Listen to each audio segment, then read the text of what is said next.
Welcome sa pagbubunyag ng pahayag. Mayroon tayong mahalagang aral ngayon na madalas ikalito ng marami.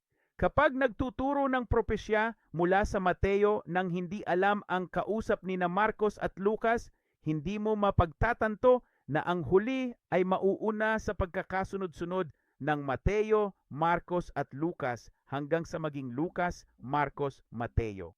Na ang magkakaiba sa mga ebanghelyo ay pawang propesya.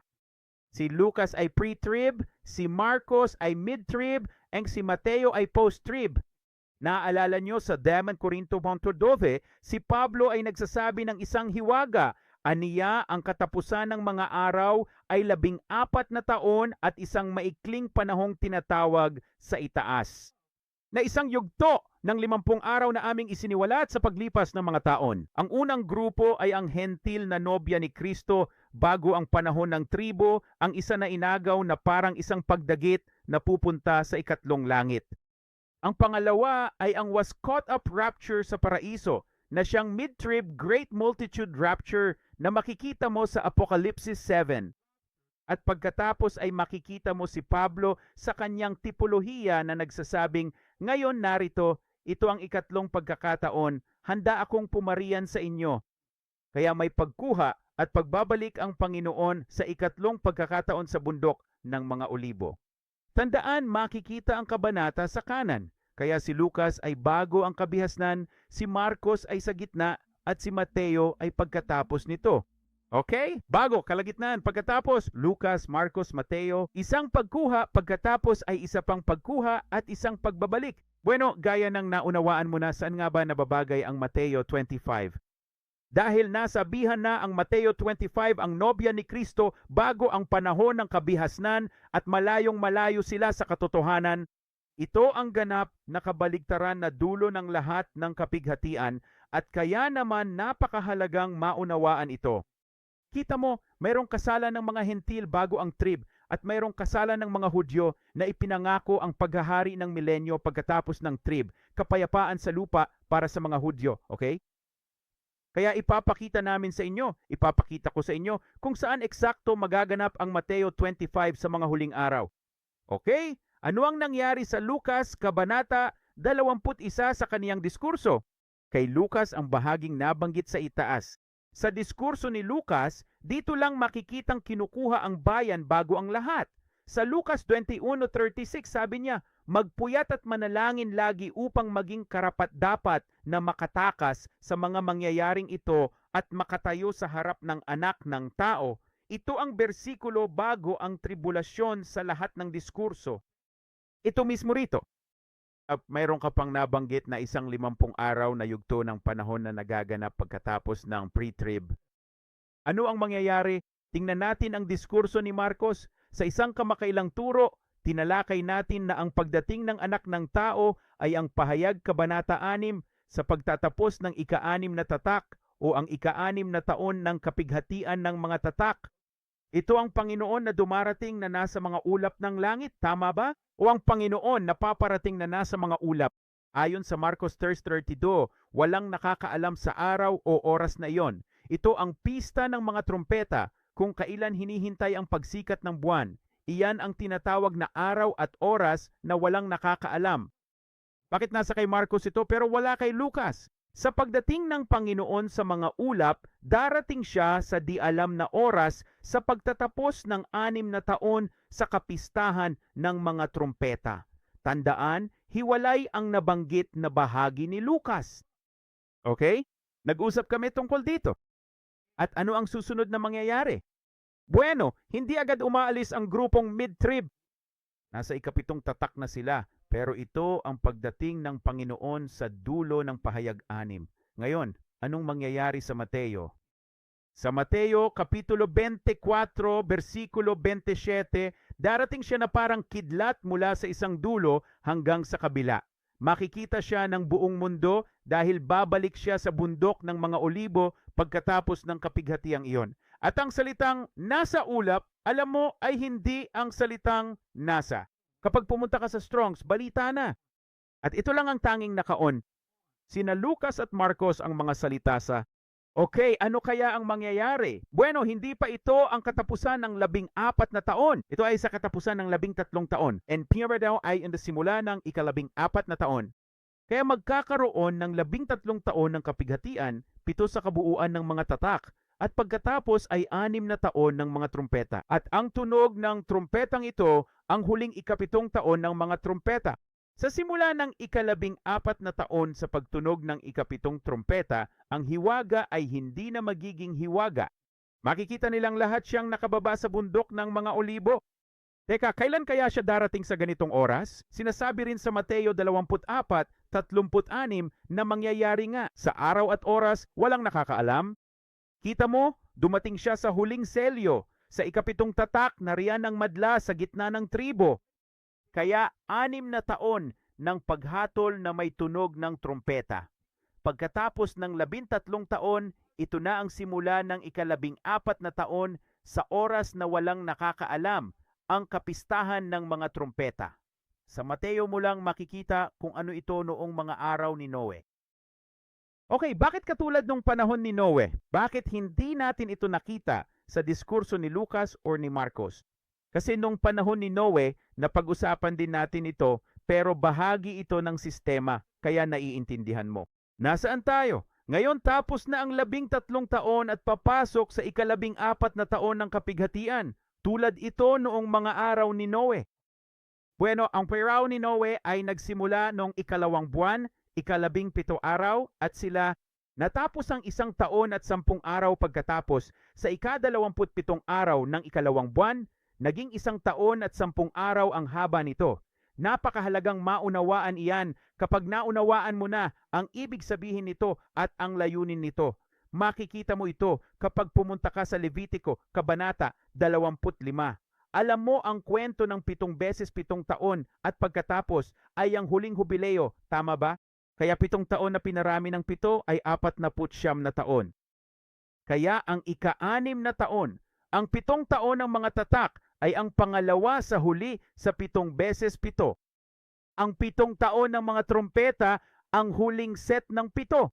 Okay, sila ang huling 2 set ng 7x7. Kaya ano ang ika-14 na taon ng kapighatian? Kapag bumaba muli ang Panginoon sa bundok ng mga olibo at magiging katulad ito noong mga araw ni Noe, ito ang magiging ika-49 na taon. Okay? Ang huling 27 na siyang 14 na taon ng kapighatian ay ang huling 2 sa 7 beses na 7. Sa ika-40 na taon ng pagbabalik ng Panginoon sa pagtapak sa bundok ng mga olibo ay ang ika-49 na taon. Mangyayari ito sa araw at oras na walang nakakaalam sa kapistahan ng mga trumpeta, katulad ng mga araw ni Noe na tumagal ng 1 taon at 10 araw. Tingnan mo ito. Anong mangyayari pagkalipas ng 49 na taon? Sabi sa versikulo 9, patunugin ang trumpeta ng jubileo sa ika-10 araw ng ika-10 buwan sa araw ng pagbabayad sala. Naiintindihan mo ba kung bakit si Matthews ang tanging nabuhay noong panahon ni Noe?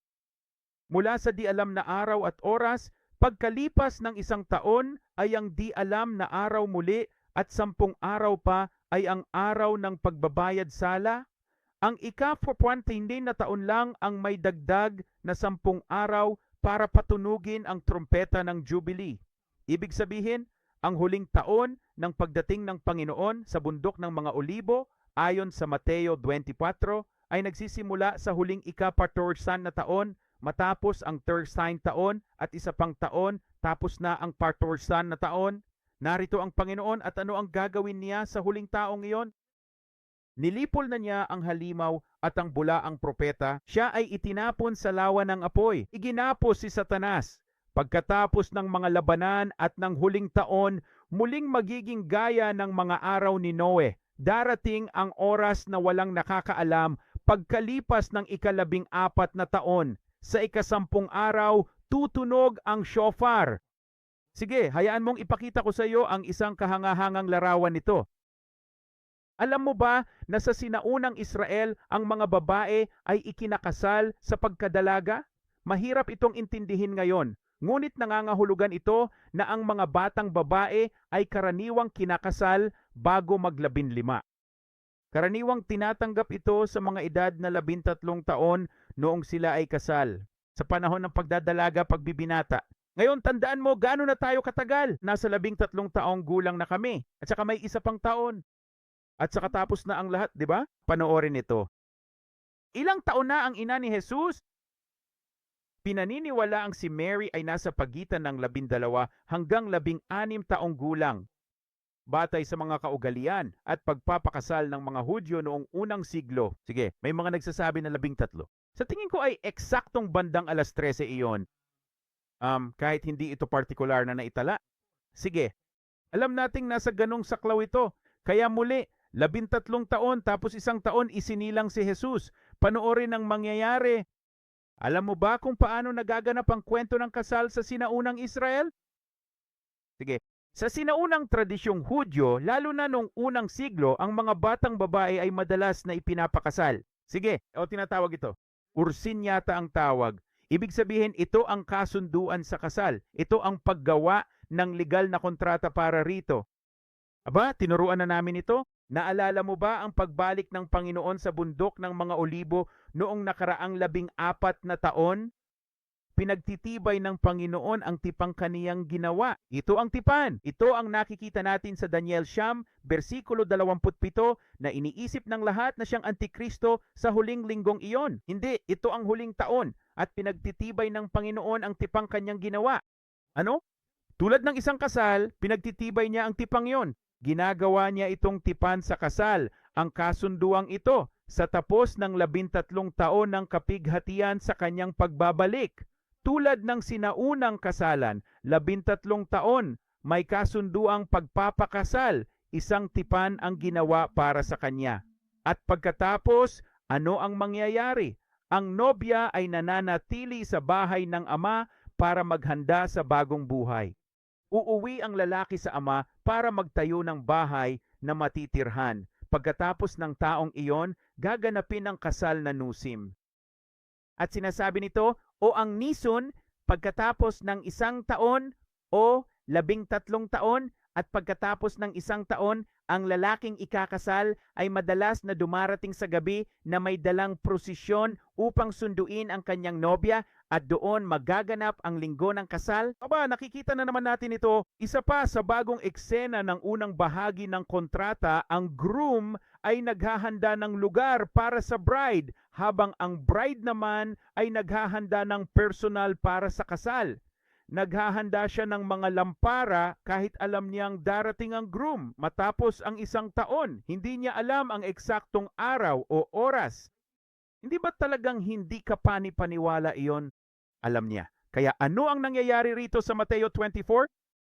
Simula ng 14, katapusan ng 13, simula ng 14. Ito ang kontrata. Ang tipang ito para sa kasal, para sa mga Hudyo. Pinanibago na niya ngayon ang tipang iyon. Inihahanda na niya ngayon ang lupa. Siya ang sumisira sa lahat ng mga kalaban. Inihahanda niya muli ang lupa. Na ngayon, mapunta ka sa Kabanata 25 at makikita mo ang kwento ng kaharian ng langit. Bakit? Dahil ito ang kaharian ng langit sa lupa. Ang unang dalawa, yung mga pupunta sa, ang mga nasa paraiso ay bahagi ng kaharian ng Diyos. Ito ang pangako sa mga Hudyo.